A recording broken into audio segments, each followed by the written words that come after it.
Hello everyone, this is Sharpedo43 once again, bringing you all another Wi-Fi battle. Today my opponent is going to be PaPaSea once again, and this is going to be a standard OU battle. Or at least that's what I think so anyways, since he didn't really specify what tier he wanted to battle. But when usually people don't specify what tier they want, I just go with a standard OU kind of team. And this is what PaPaSea brought, and this is what I brought. As you can see, my team looks a little bit try-hard compared to his. I think that's probably what he was going for him to look more underwhelming compared to me, basically. I think that was his goal. I don't know. But yeah, this is the battle. And I thought it was a pretty intense one, actually, despite how the differences in teams, honestly. But yeah, this is PaPaSea. And he actually has a spiffy outfit. I think this is the same one that he used in that other battle that I had with him. But I just realized that right now, and it's actually kind of, like I said, pretty spiffy. Anyways, here I'm going to lead off with Zapdos. He's going to lead off with Rotom-M. I wanted to see if this was actually a Scarf set, maybe. So I just stay in and go for Hidden Power Ice. He does stay in, so that probably tells me that his intention was to just outspeed my Zapdos and go for Volt Switch. But I surprised him and went for Hidden Power Ice, which is perfect because now I have this Rotom weakened so that my Weavile can come in and Ice Shard it later. So he's going to go for Volt Switch after I deal with it, a lot of damage via Hidden Power Ice. Now here I'm forced to switch in because he switches in this annoying ass Fortress, which is going to definitely set up rocks in my face because since he now realizes that I'm locked into Hidden Power Ice, because I'm pretty confident that Rotom-M was Choice Scarf, and so is my Zapdos, so he probably figured that out and figured to send in Fortress to get the rocks up, forcing me to switch out basically because I'm not going to be able to do anything with Hidden Power Ice. Now here he's going to switch out into Latios now. And I'm going to go for my own Stealth Rocks, because if he's going to get rocks up, I might as well get rocks up on my end of the field. Now here I stay in because I kind of was going to phase him out, just because I figured what he's going to probably want to do with this Latios is just go straight for the Defog. Because you know that's how most Defoggers or Rapid Spinners like to play around Swampert. It's just go straight for Defog, preventing it to have its hazards up. But this Latios, not only it turns out to be Mega Latios, but it's also one that has Energy Ball, which is like, say what kind of Latios runs Energy Ball, honestly? This kind of triggered me a little bit, not gonna lie. But I mean, what are you gonna do? It's PaPaSea. I think that's the point. PaPaSea likes to run a bunch of unorthodox sets that kind of throw people off. So yeah, I guess it makes sense.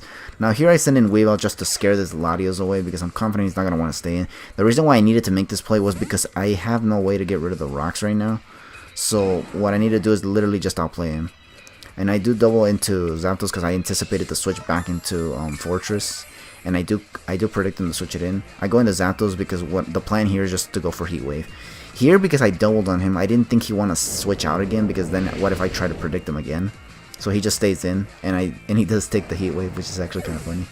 But yeah, down goes that annoying ass Fortress. So now my Weavile has more leeway, and now here he's gonna bring in Sylveon, and I don't think I want to stay in on this thing yet, because I think Zapdos can still come in handy, given that its Scarfing can probably pivot out of things if it needs to. So here I'm going to send in Skarmory and take a Hyper Voice. Now I was hoping that Skarmory can take the Hyper Voice relatively well, and it seems like it can. So what I'm going to do here now is go for the Brave Bird. I was going to go for Spikes, but I figured, you know what, let's just get some damage on this Sylveon so that my Weavile can once again get some leeway and just start like late game sweeping things. He is going to switch into this Rapidash, which, once again, it would be nice to weaken. So going for Braver was definitely, I don't know if it was a good play, but it definitely wasn't a bad play either, honestly. So yeah, I'm just going to go for Brave Bird, weaken this Rapidash. I think here I just stay in and sack Skarmory just because I figured there's no real reason to keep it around now that it's weakened. It doesn't outspeed the majority of its team anyways, other than Sylveon, honestly. So I figured, yeah, let's just sack it. And I do lose Skarmory, but his Rapidash also goes down thanks to the Rocky Helmet, which is excellent. It might not have gone down to, what's it called? The Rocky, Recoil. But it does go down to Rocky Helmet, which is excellent. Now here I'm going to send in Zapdos on the double down, which sucks for me because honestly, I was hoping that he would bring in maybe Gyarados. But I guess he knew that the Zapdos was on my team, so he figured, let's just go into Latios. Here, I go for Hidden Power Ice, and thankfully he stays in, which is good for me, because honestly, had he switched out into like Sylveon or something, I probably would have been in a bit of a pickle, especially if that Sylveon carries Wish. He'd just be able to swish in my face all day. But thankfully he stayed in, and he takes out my Zapdos with Thunderbolt, I'm gonna send in Weavile, and I think here is where I decide to go for a knockoff because I wanted to knock off whatever item his remaining Pokemon had left. Not to mention I can probably do more damage on a switch in.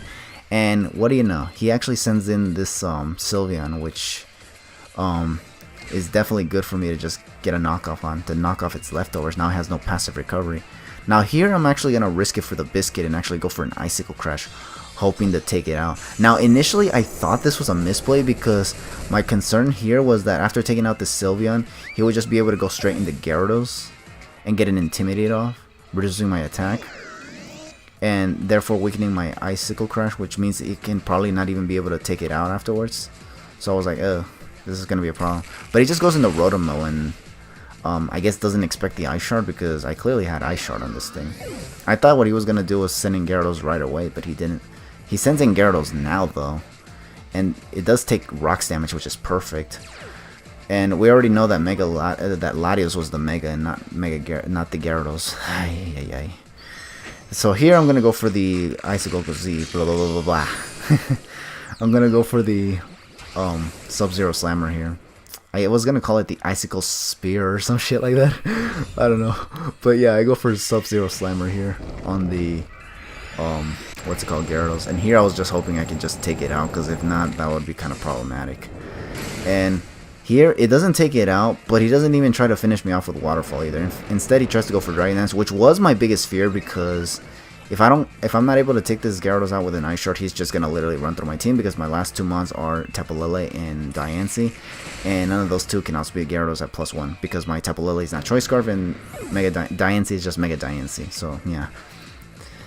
But I thankfully am able to take out the Gyarados with an Ice Shard, and now his last Pokemon is Latios, and this I'm just going to actually end this thing with an Icicle Crash, risking the possible miss, because honestly, I think Tapu Lele can take any hit that this Mega Latios has anyway, so whether it be Energy Ball, Shadow Ball, Thunderbolt, whatever, I can take any hit. So yeah, I just go for Icicle Crash, just in case Knockoff doesn't KO or something, because Mega Latios tend to be surprisingly bulky.